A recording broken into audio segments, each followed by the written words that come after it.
Welcome to LJC news TV 46. పరారీలో బండి సంజయ్ కొడుకు బండి భగీరథ్ 3 రోజులుగా ఫోన్ స్విచ్ ఆఫ్. నిందితుడు పరారీలో ఉన్నాడు.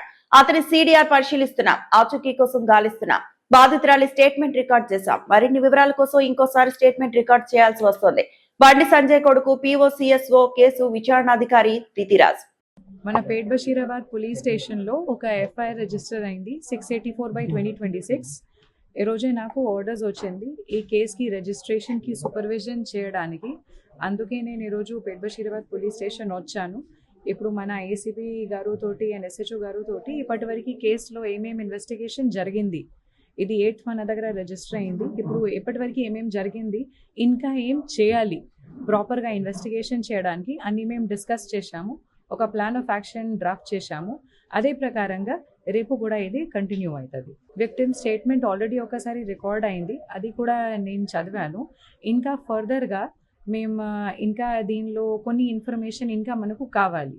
అందుకే మేము మళ్ళీ ఒకసారి ఆమెతోటి మాట్లాడతాం. ఇది మనకు అతను దొరికితే, అతనికి ఆఫెన్స్ ప్రూవ్ అయితే మేము ఖచ్చితంగా అరెస్ట్ చేస్తాం.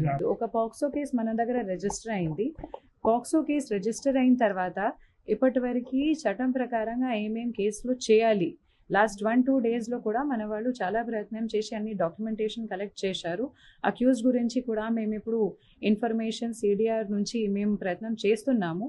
మనకు దొరికితే అతన్ని మేము ఖచ్చితంగా పట్టుకుంటాం. నా కోసం ఇది మన పోలీస్ స్టేషన్లో ఒక పాక్సో కేసు రిజిస్టర్ అయింది. ఇది విక్టిమ్కి ప్రాపర్గా జస్టిస్ ఇవ్వడానికి మన బాధ్యత ఉంది. కేస్ కంప్లైంట్లో ఏమేమి ఉంది అది అన్నీ వెరిఫై చేసి ప్రాపర్